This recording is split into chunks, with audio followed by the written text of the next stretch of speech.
So I got all 6 of the underside panels out of the bag, so they're all ready to go. All of them came out great, just one of them's got too many issues, it's going to get redone, and I'll show you what happened with it here in a moment. These are the ones that are for the bottom. They've already been sanded from 80 grit through 180. I just used a 1/4 sheet sander on it so that I could maintain a flatness as I went through everything. You don't want to ever dish because you're going to get little undulations and stuff like that, and it's not very thick, so even though 80 grit sounds scary on this veneer, it actually takes quite a while to go through this much veneer and burn through. So you do have some leeway to get rid of any small little bumps that might be in there in the veneer, which actually were probably part of the veneer in the first place. I removed the gum tape from all of these. I left the gum tape on the one that's bad, so I'll show you how that comes off. It comes off very, very easily. And then I'll show you what went wrong with that other panel. So these all came out nice and flat, but the one that's wrong did not. So this is the one that did not. You might even be able to see it. So there's just a bunch of ridges here. So they're all the way full length, all the way across. It's very much as if you just took the veneer and you stuck it down on there and maybe you threw a pillow on top to press it.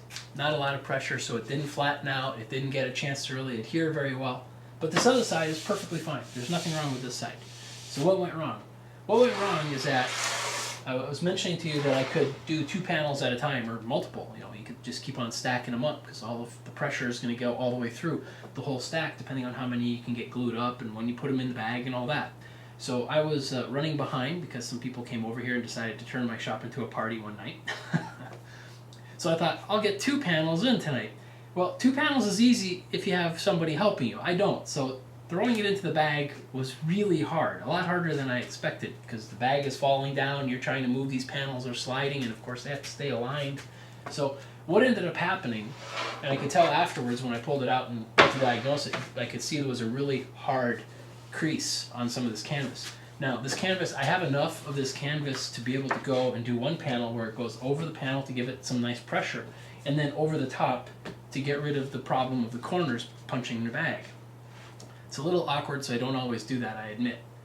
Which is why I've ordered a second canvas that I'll be getting a little later on this week. It'll be so much easier for these really large panels. But what happened is that when I had the canvas go through here and then over the top, is somehow or other in shuffling it to get it inside the bag, I accidentally must have tucked a little bit of extra canvas in here, so it was doubled up in one place. And I can tell because there was a really hard crease in the canvas right there, and I could see it still on the edge of this veneer. So it was doubled up on the one side, so basically the backer board being pushed down was able to press down really hard here, but then it had double canvas on this side here, so it kind of, you know, slopes up. The ridges are a lot more pronounced over here where the canvas was thicker than they are over here. And then of course on this side here, it was still able to bring it down and press hard enough. So it's not something that I can fix. I mean, you could possibly fix it. You could possibly try to, you know, scrape all this off, and it's not worth it. This was pretty inexpensive veneer. I have extra, so I'll be able to just make another panel when I do this size of the burls. But if anything, this is going to be a really useful panel for me to just go ahead and I'm going to sand the side that came out nice and flat so that I can test out any of the finishes that I want to do on here. If we want to possibly do some fixes or repairs, we can do the dings on here, and I can show you how that's going to go. Now the maple backer, I said maple, I didn't say poplar. Don't know what was wrong with me in that other video. This side here came out just fantastic, so I had no issue with that. So let me show you how we're going to take off this gum tape. It goes pretty quickly. All you're going to need is like a little tiny scrub pad and then some water. And you're just going to have to get it a little wet. Now this is something I got from Paul Church in a kit. It turns out that I've always used one of these. Just, you know, it's just a simple putty knife. So I have 2 other putty knives myself here. One of them that's a firm putty knife, and then the other one that's equally flexible. And I've always sharpened mine just like he does. So with it sharpened, you're actually going to be able to get under this tape very easily and very quickly. So just get the sponge wet, put it over the gum tape. It's going to start absorbing the water pretty much right away. And you're actually going to see that the tape is going to become very translucent. So on the overhead cam, I'm hoping that you're going to be able to see that. You can see the grain right through over here already. Over here where the tape is doubled, takes a little bit more effort.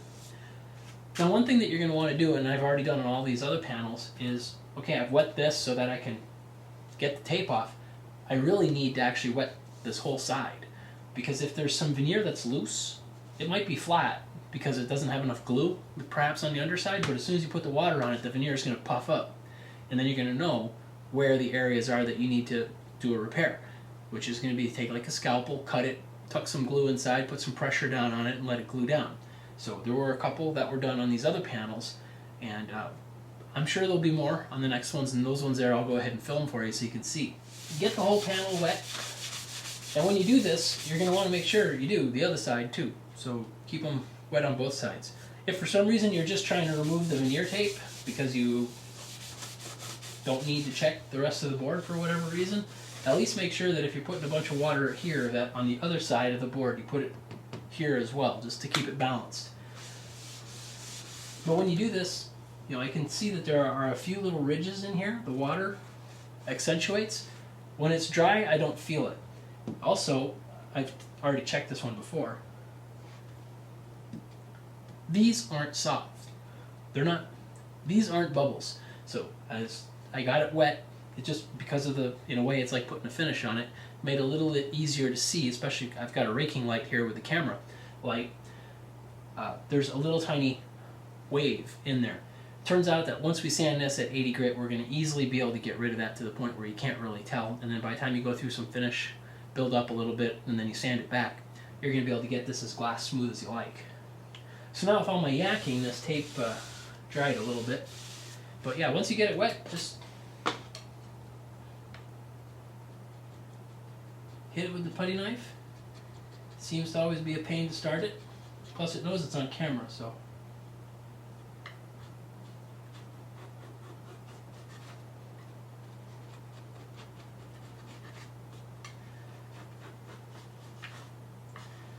So even though this is being used for veneer, this type of tape could be useful for a lot of things if you want to be able to just have a simple water release and not have any residual that's going to cause a problem when you're doing a finish.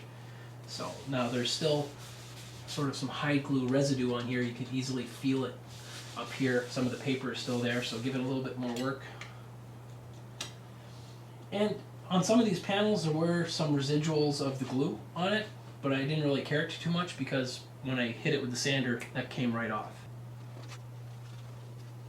There we go, good enough. A little scrubbing to make sure that that glue is off as much as possible. Again, the Tide glue, it's not going to give you any issues. So now if we go to remove the paper on this side here, I'm going to get the whole board wet just like I did before, but we already know that this is loose.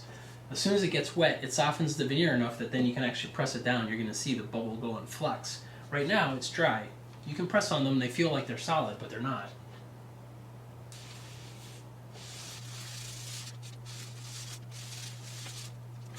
So now I hit this with a little bit more water. I'm hoping that you're really going to be able to see. So while I'm embarrassing myself showing you this ugly panel, you can even hear it snap, crackle, and pop this whole time now that I've gotten this veneer over here wet, because basically it was just sitting on top of some glue, barely held, and as soon as I'm puffing it up now with a little bit of water, it's just pulling away from that glue. So never know, might even be able to pull this whole side here off, but then what the heck am I going to do with it? So this is the thing, how you can tell if it's a real bubble. The other side, I could press as much as I wanted to after you get it wet, and it didn't want to move at all, and you can tap it, and it feels like you're tapping like here. Over here it's fine. It just sounds like you're tapping on the wood. Now when I go over here though, give it a listen. Very obvious. That's a bubble. As soon as my finger moves off,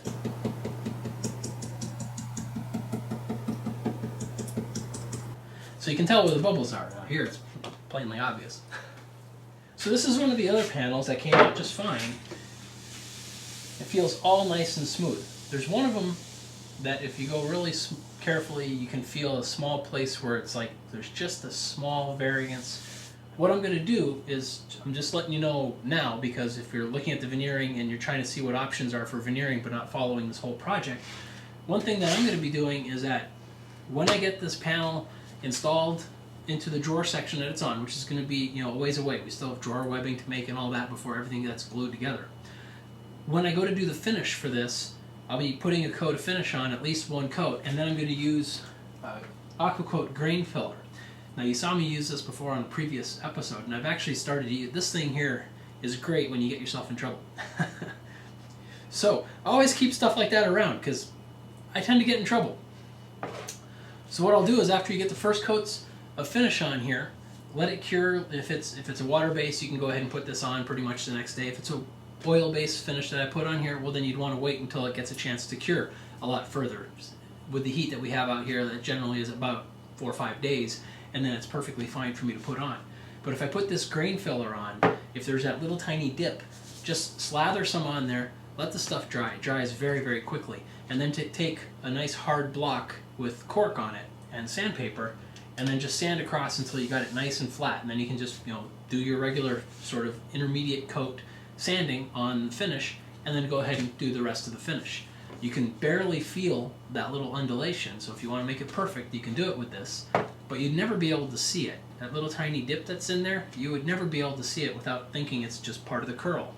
So grab some of this stuff. So what I'd like to do tonight is get one of the 4-way book matches, or the book and end matches of the burl in the bag, so I can get moving on this thing again. It's kind of been tedious this week. So what I have here is I already prepared the burls so that I have the first part, the first book match. Now what we're going to do is, now that the tape's all dried, and it's been dry for a while, what I'm going to do is now we're going to size it to the panel that I'm putting it on. If you remember, I'm putting this cloud of a burl to the outside edge, and then they're still going to be book matching into the middle, but more typically what you would see is that people are just going to joint this to put the burl in the middle, and then after that they're going to cut this to fit the panel, putting that into the middle. But I want to put this on the outside edge, so in a way I don't know where I need to put the cuts on this side. So that's what we're going to be doing tonight. Now I do want to work fast because I don't want this stuff getting too wrinkly. It's actually something I should have mentioned in the previous video and then followed.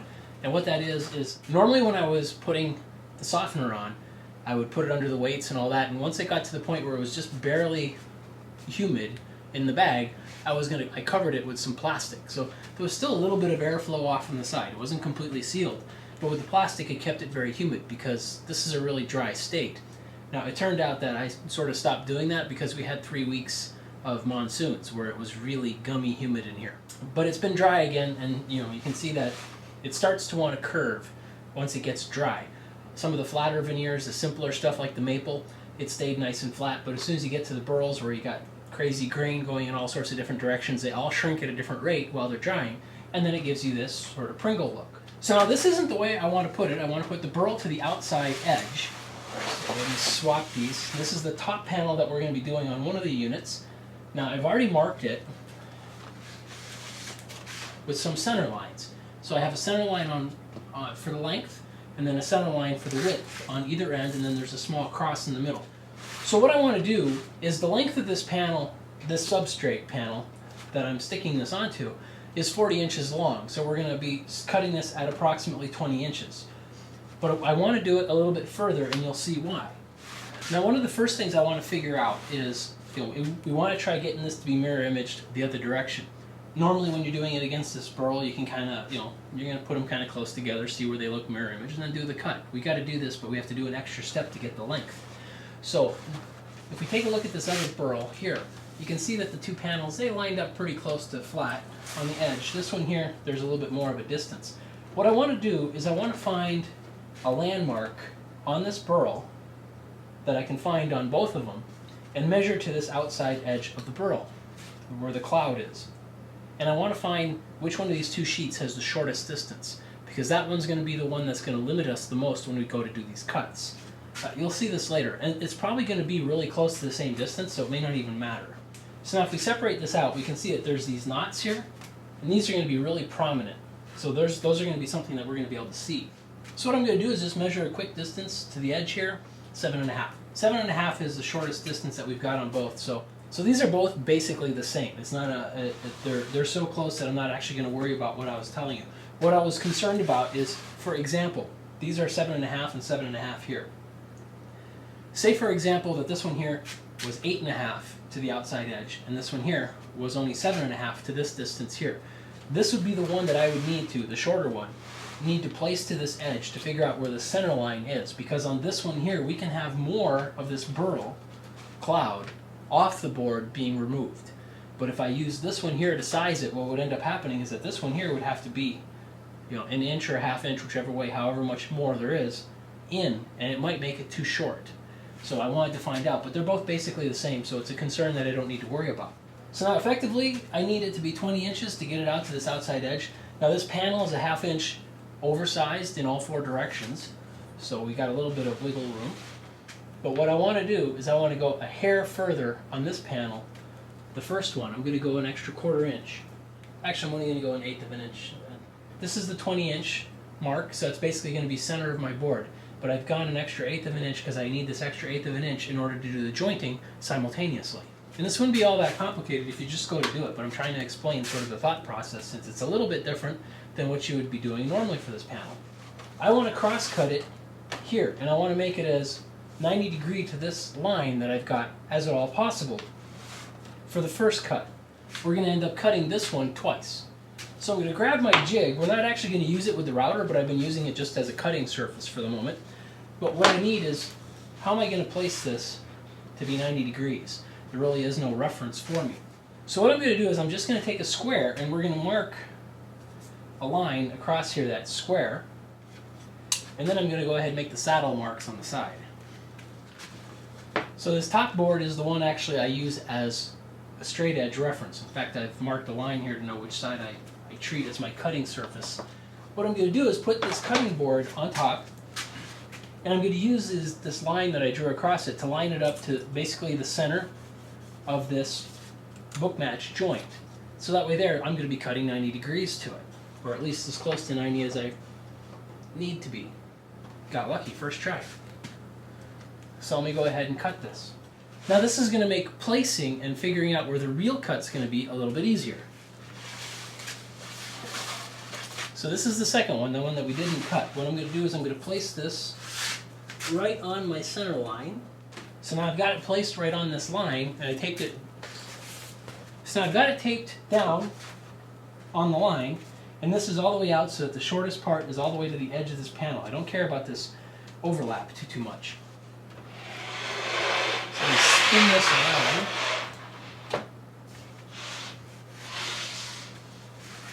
Now from this side, what I want to do is I want to place it also on the line.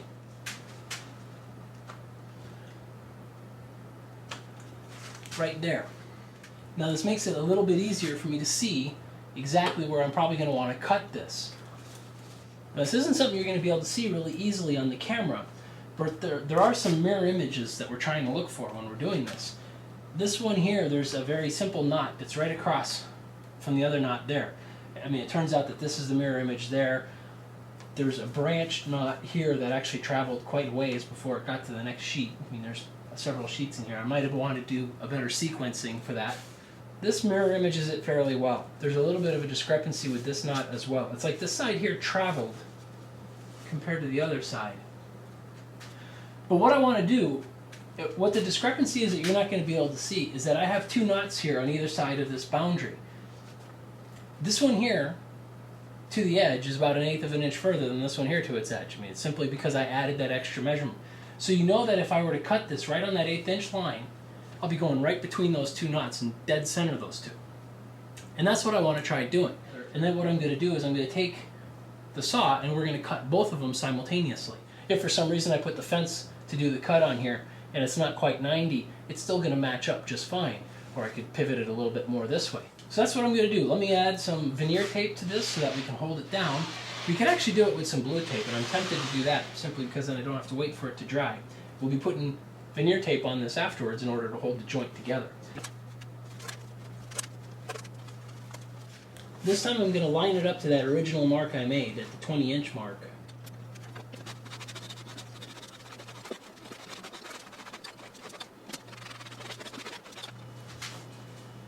I get really good mirroring on this side, and on this side here it drifts just a little bit.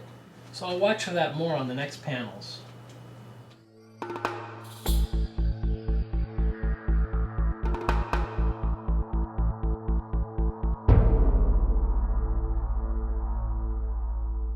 So at this point I'm just going to let that gum tape dry a little bit. It's going to seize the joint better. And then I'm going to go ahead and just do the panel. The one thing that's going to be different, though, is that if you remember, I showed you the glue as I was mixing it. It's a really dark, almost caramel-colored glue. That's actually going to be perfect for this burl. This burl tends to have more of a gold brown going, but any of the squeeze-through, and there's plenty of little spots here where there's little tiny knots where stuff is going to come out. Well, those places, when that caramel-colored glue comes up through the hole, it's going to look perfect. if I were to lighten the glue up, actually those spots would just stand out horribly. Now the other side is the maple backer, so that's light, and we're not going to really want to use a dark glue. If there happens to be any squeeze out, if the joint happens to open up just a little bit, I mean, they haven't so far. None of them have shown any of that. But you know which one it's going to happen on, the one where I'm using a caramel colored glue. So what I'll do is I'm going to mix the batch of glue up. I'm going to apply it for the burl, stick that on, flip it upside down so that I do the backside, just like I was doing. But I'm going to hurry up and just add some of the lightener. Lightener doesn't need to sit in there for a long time. You need to let that glue hydrate in water. But once it's done that, you can mix that pigment in at any time.